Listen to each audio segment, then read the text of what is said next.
What is chocolatey, fudgy, and so delicious? Not that piece of paper, but what I drew. A doodle of a brownie. So let's make a brownie today.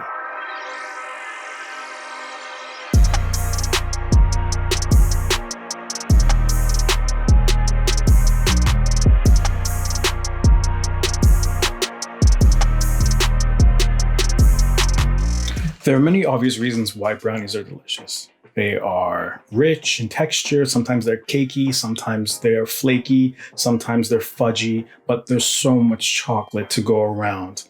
And they're thick. And we love thick. Preppy Kitchen's chocolate fudgy brownie looks like it can make my doodle come to life. Stay tuned and find out if that's really going to happen. You want a brownie? I'll make you a brownie. I love this little guy.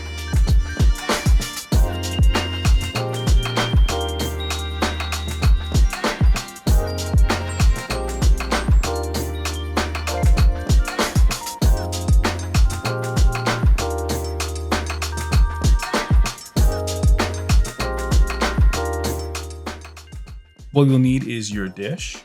This is mine. And you'll also need parchment paper. So what we'll be doing is grabbing the parchment paper along with some scissors, and near the corners, you'll be cutting a little slit on either side.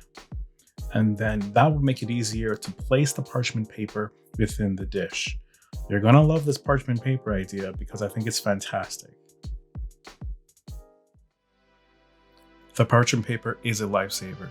It makes it so that the brownie does not stick to the pan and it can be released very easily for cutting.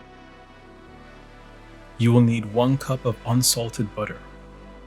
Put it in the microwave for 15-second bursts. Also grab some coffee, a tablespoon, pour it in. And you're going to need a teaspoon of vanilla extract. Dump that also right in there. Fantastic. And here we have our sugar. That's up next. I'm going to start off with the white granulated sugar, just pouring right inside the bowl. I'm going to follow that up with the brown sugar right now. Voila. It's just more clumpier, but that's okay. Once we stir it, it should be evened out quite well. Then the eggs, I just pour that right in. Those are 3 eggs, 3 whole eggs. Now give that mixture a good whisking. Here we go. This is my whisking technique. Very gentle at first, and then I turned it up. Next, you'll need 1 cup of flour, or 120 grams of flour, followed by 3/4 of a cup of cocoa powder, or 75 grams of cocoa powder. Then you'll just put those dry ingredients in a sift and sift right through.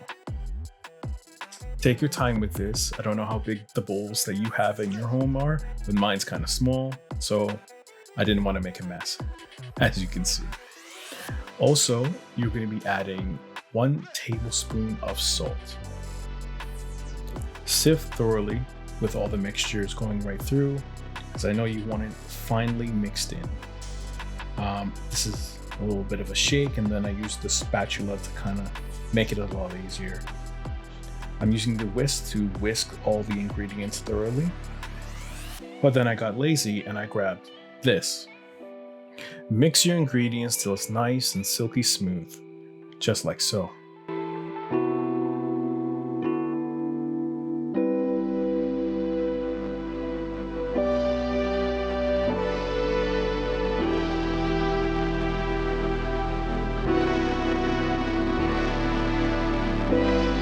Now this is the time where we add the chocolate chips.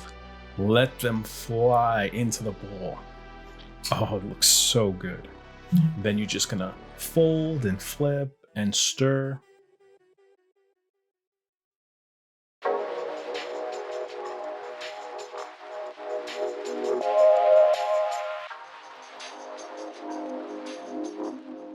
So this is the part where you grab your mixing bowl in your baking dish and you pour all the ingredients inside the mixing dish. Don't worry, it doesn't have to look perfect. As you bake it, it will flatten and level out by itself. Give it a good tap at the very end, but I assure you it will flatten out and look perfect.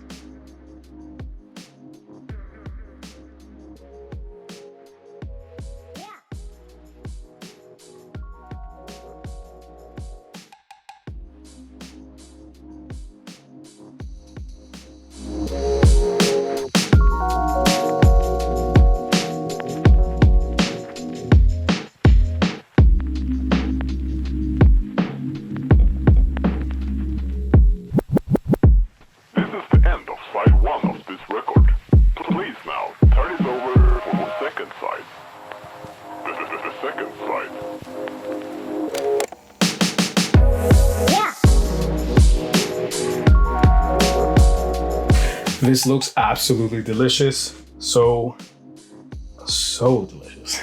I have it in hand. It's cooled down. And look at that. It's moist, rich. Oh my goodness. And the aroma is fantastic as well. Oh yeah. Give me a moment. Alone with this.